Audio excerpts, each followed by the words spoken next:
नमस्कार दोस्तों, आज हम आपको एक ऐसे ऐतिहासिक युद्ध की कहानी सुनाने जा रहे हैं जिसने न केवल भारत के इतिहास को बल्कि पूरी दुनिया के इतिहास को बदल कर रख दिया। यह कहानी है भारत के वीर राजा पोरस और विश्व विजेता सिकंदर के बीच हुए युद्ध की। एक तरफ वह राजा जिसने अपनी मातृभूमि की रक्षा के लिए अंतिम सांस तक लड़ने की कसम खाई, और दूसरी ओर वह योद्धा जिसने पूरी दुनिया को जीतने का सपना देखा था।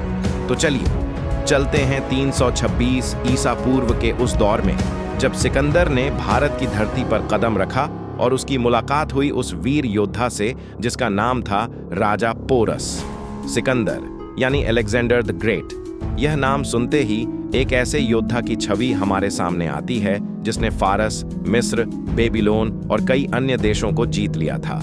वह अपनी विशाल सेना के साथ आगे बढ़ता गया और उसके रास्ते में आने वाले सभी राज्यों को पराजित करता गया। लेकिन उसकी असली परीक्षा भारत में हुई। भारत का क्षेत्र तब कई छोटे बड़े राज्यों में बंटा हुआ था।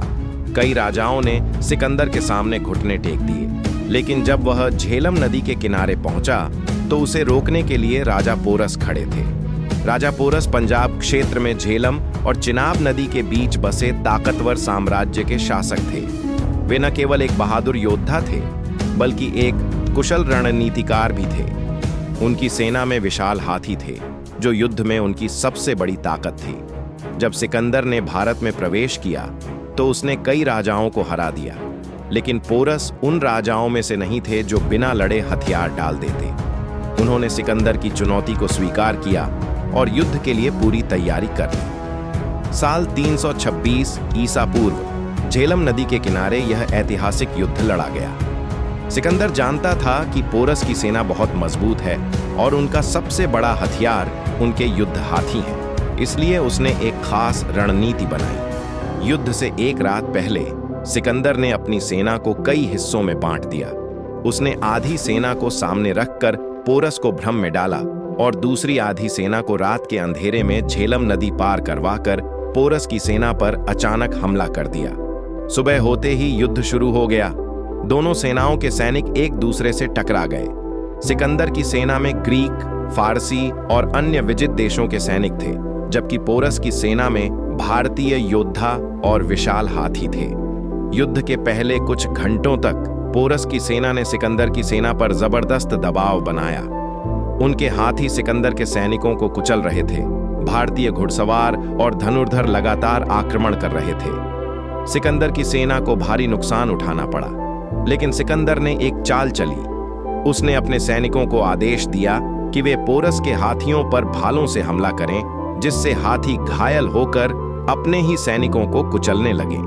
धीरे धीरे सिकंदर की रणनीति काम करने लगी और पोरस की सेना कमजोर पड़ने लगी। हालांकि राजा पोरस ने हार नहीं मानी। उन्होंने खुद युद्ध के मैदान में उतरकर अपनी सेना का नेतृत्व किया। वे घायल हो चुके थे, लेकिन फिर भी वे लड़ते रहे। उनकी बहादुरी देखकर उनके सैनिक भी अंतिम सांस तक लड़ते रहे।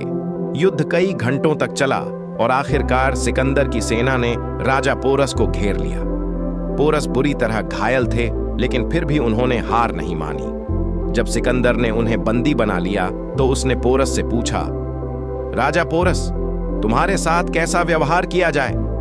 राजा पोरस ने गर्व से जवाब दिया, जैसा एक राजा को दूसरे राजा के साथ करना चाहिए। सिकंदर यह उत्तर सुनकर हैरान रह गया। उसने अब तक कई राजाओं को हराया था, लेकिन किसी ने इतनी बहादुरी और आत्मसम्मान के साथ जवाब नहीं दिया था। सिकंदर, जो दुनिया का सबसे बड़ा विजेता माना जाता था, पोरस की वीरता से इतना प्रभावित हुआ कि उसने न केवल पोरस को उनका राज्य वापस दे दिया, बल्कि उनसे मित्रता भी कर ली। युद्ध के बाद क्या हुआ? इस युद्ध के बाद सिकंदर ने भारत में आगे बढ़ने का विचार त्याग दिया। उसके सैनिक पहले ही थक चुके थे और भारतीय योद्धाओं की ताकत से डर गए थे। वे अब और युद्ध नहीं करना चाहते थे। आखिरकार सिकंदर को भारत से लौटना पड़ा। वह अपने साम्राज्य की ओर लौट गया, लेकिन रास्ते में ही उसकी मृत्यु हो गई। इस तरह झेलम का युद्ध न केवल पोरस की बहादुरी का प्रतीक बना, बल्कि यह भी साबित हुआ कि भारतीय योद्धा किसी से कम नहीं थे। राजा पोरस की वीरता की सीख। राजा पोरस की कहानी हमें सिखाती है कि सच्चा योद्धा वही होता है जो हारने के बाद भी आत्मसम्मान से खड़ा रहता है। उन्होंने हमें सिखाया कि साहस, धैर्य और सम्मान सबसे बड़ी ताकत होती है। दोस्तों, आपको राजा पोरस की वीरता की यह कहानी कैसी लगी? क्या आप उनकी बहादुरी से प्रेरित हुए? अगर हाँ, तो इस वीडियो को लाइक, शेयर और कमेंट जरूर करें और हमारे चैनल को सब्सक्राइब करना न भूलें। जय हिंद।